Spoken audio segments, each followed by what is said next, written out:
एक पंडित जी भोजन करने बैठे तो सामने थाली पंडितानी ने दाल चावल साग रोटी रखी होगी, अचार वगैरह। पंडित जी भोजन करने बैठे कि तभी कोई द्वार पे भिक्षुक आ गया। भिक्षाम देही, हे भैया मैं बड़ा भूखा हूँ, कुछ भोजन मिल जाए। पंडित जी भोजन करने ही बैठे हैं, सामने थाली है और द्वार पे कोई भूखा आ गया। पंडित जी ने साथ सम्मान बुलाया, आओ आओ आओ भैया आओ। आसन लगाई और भोजन अपनी वाली थाली पंडित जी ने उन्हें दे दिया। और पंडितानी जी ने जो भोजन बनाया था वो जरा सा ही था, क्योंकि घर में कुछ था नहीं, जितना था उसने बनाया। थोड़ी सी दाल थी, आज दाल बनी, साग थी, चावल जो था भिक्षा में उसे मिला। ब्राह्मण थे, भिक्षा मांग कर लाते और जो मिलता खाते। तो आज उनका भोजन जरा कम था, पंडितानी के लिए जरा सा अंदर था। अब वो अतिथि आए और बैठे और वो पंडित जी की थाली में बैठ गए और वो बढ़िया खाए। पंडित जी अंदर गए, पंडितानी से कहा कि थोड़ा और दो रोटी। तो उसने बोला कि बस ये आखिरी 2 रोटी बची हैं।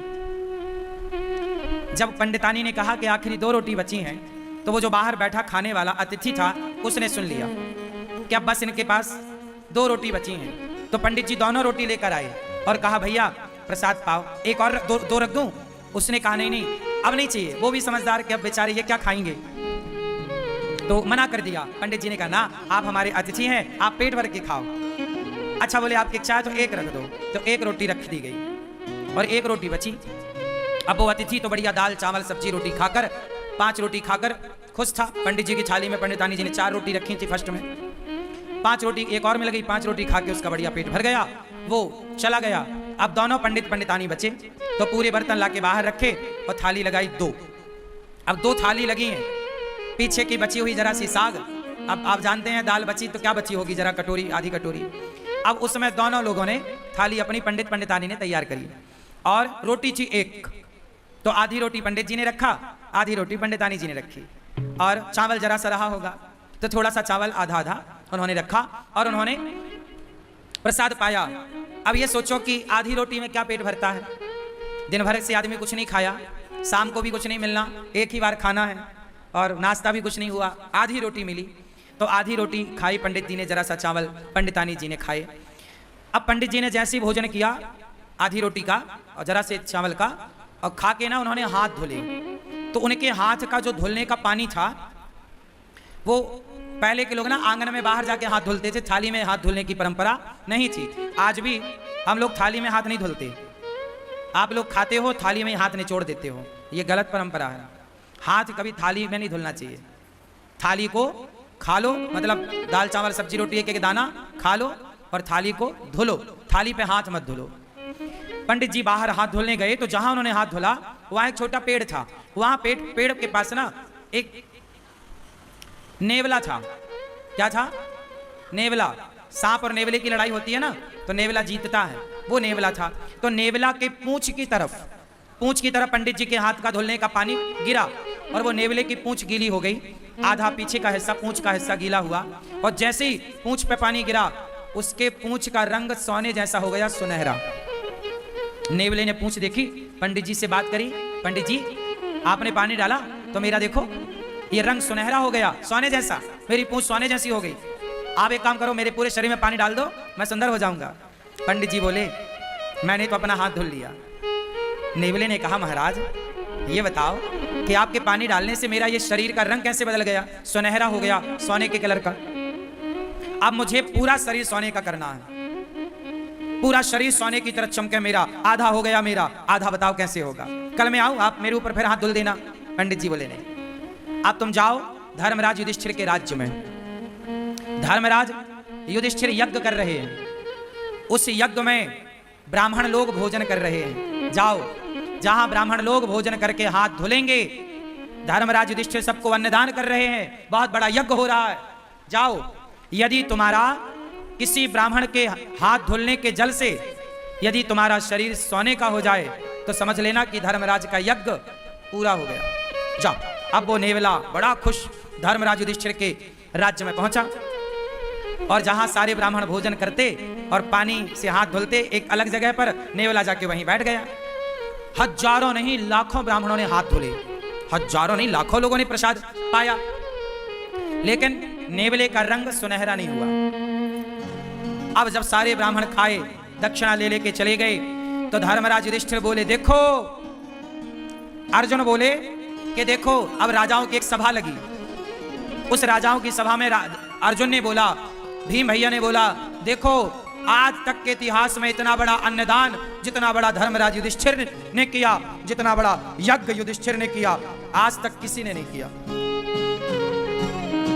इतना बड़ा यज्ञ किसी ने नहीं किया, इतना बड़ा अन्नदान किसी ने नहीं किया, इतना सारा सोना चांदी हीरा मोती दान दिया युधिष्ठिर जी ने। तब नेवला बोल पड़ा, नेवला, ए भीम चुप रह। नेवला बोला, भीम भैया चुप रहो, कोई यज्ञ नहीं हुआ यहां। यज्ञ तो एक ब्राह्मण के घर में हुआ था। कौन हो तुम? नेवले को बुलाया। भीम भैया ने पूछा तुम कौन हो? नेवले ने कहा भैया मैं तो नेवला हूं। तो तुम्हारा ये शरीर सुनहरे का कैसे है? सोने का रंग सुनहरा कैसा? नेवला ऐसा तो नहीं होता, तुम्हारे ये बाल सोने जैसे चमक रहे हैं कैसे? उसने कहा महाराज यहां पास में एक गांव है, उस गांव में एक पंडित पंडितानी रहते हैं। पंडित जी ने हाथ धोया तो उनके हाथ धोने का जो पानी गिरा वो मेरे शरीर पे गिरा, तो मेरा शरीर सोने का हो गया आधा। और उन्होंने कहा कि युधिष्ठिर के यज्ञ में जाओ, यदि तुम्हारा पूरा शरीर सोने का हो जाए तो समझ लेना कि उनका यज्ञ पूरा हो गया। और सुनो, तुम्हारा कोई यज्ञ पूरा नहीं हुआ, मैंने तो कब से बैठा गीला होता रहा, मेरा शरीर सोने का नहीं हुआ। और तुम कह रहे हो कि धर्मराज ने इतना बड़ा यज्ञ किया, इतना दान किया, वो पंडित जी ने जो हाथ धोले तो मेरा शरीर बदल गया, और तुम्हारे यहां तो इतने ब्राह्मण खाए, कुछ नहीं हुआ। भगवान श्री कृष्ण भी उस सभा में बैठे थे। भगवान कृष्ण मुस्कुरा रहे हैं मंद मंद। अर्जुन गए, हे श्याम सुंदर, ये आप ही जानो ये नेवला कौन, ये क्या कह रहा है, आप बताओ कि यज्ञ पूरा हुआ कि नहीं। अब सब में ये कौतूहल हो गया ना कि भाई धर्मराज ने इतना पैसा खर्च किया पर इनका तो यज्ञ पूरा हुआ ही नहीं। नेवला कह रहा है कि जब तक पूरा शरीर सोने का नहीं होगा यज्ञ पूरा नहीं माना जाएगा। अब श्री कृष्ण से जब कहा गया तब भगवान श्री कृष्ण ने कहा कि सुनो, अभी आपका यज्ञ पूरा नहीं हुआ, इसलिए इसका शरीर सोने का नहीं हुआ, हो जाएगा पूरा तो इसका शरीर निश्चित सोने का होगा।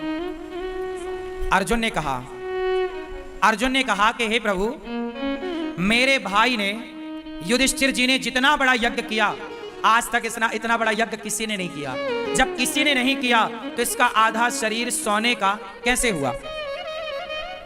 भाई इतना बड़ा यज्ञ तो किसी ने नहीं किया और ये इसका शरीर पूरा सोने का यज्ञ में होगा, तो आधा शरीर जो इसका सोने का हुआ वो कैसे हुआ, मैं ये जानना चाहता हूं। तब भगवान कृष्ण बोले, नेवला तू ही बता। तब नेवले ने बताया कि महाराज मैं वहां गया, पंडित जी भोजन करने बैठे थे, कोई अतिथि आया तो अपनी थाली खिसकाई और आधी रोटी खाई और संतोषजनक भाव से उन्होंने अतिथि को भोजन कराया, और जितना मिला ईश्वर का धन्यवाद देकर बिना शिकायत के और प्रसन्न चित्त से दोनों पति पत्नी आनंद से थे। उन ब्राह्मण का, संतोषी ब्राह्मण, भक्त ब्राह्मण, वो भक्त था, संतोषी था, उस संतोषी और उस भक्त का हाथ का जब धौमन मेरे शरीर पर पड़ा तो मेरा शरीर आधा सोने का हो गया। अर्जुन बोले, प्रभु ये क्या है? भगवान बोले, अर्जुन तुम्हारे भाई ने करोड़ों रुपए खर्च करके जो यज्ञ किया, करोड़ों रुपए खर्च करके उस यज्ञ से तुम्हारे भाई को जितना पुण्य नहीं मिला उससे ज्यादा पुण्य उस ब्राह्मण को एक भूखे को भोजन कराने से मिल गया। क्यों? क्योंकि तुम्हारे पास तो करोड़ों हैं तो तुम करोड़ों खर्च कर रहे हो, पर ब्राह्मण के पास तो एक थाली भोजन ही था, 4-6 रोटियां ही थी, लेकिन उसने अपना संपूर्ण दान कर दिया, सर्वस्व दान कर दिया। उसकी तो सर्वस्व के नाम पर इतनी ही संपत्ति थी ना, थाली में भोजन। अर्जुन बोले, अब ये बताओ इसका शरीर कैसे सोने का होगा? बोले, आपके राज्य में कोई भूखा है, जाओ पहले खोज करो। खोज किया तो पता लगा कि जंगल में एक महात्मा भूखे बैठे हैं।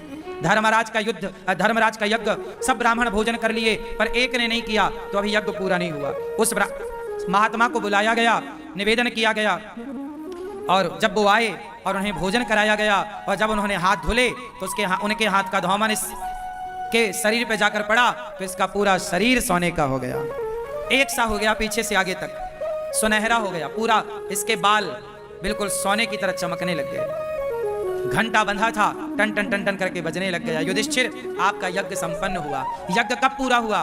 जब भोजन कराया। कोई भी यज्ञ कर लो साहब, जब तक अन्नदान नहीं करोगे वो यज्ञ पूरा नहीं होगा। इसलिए सबसे बड़ा यज्ञ अन्नदान ही है। आप और किसी यज्ञ में उलझो मत, आप सीधा किसी भूखे को भोजन करा दो, वही सबसे बड़ा यज्ञ है।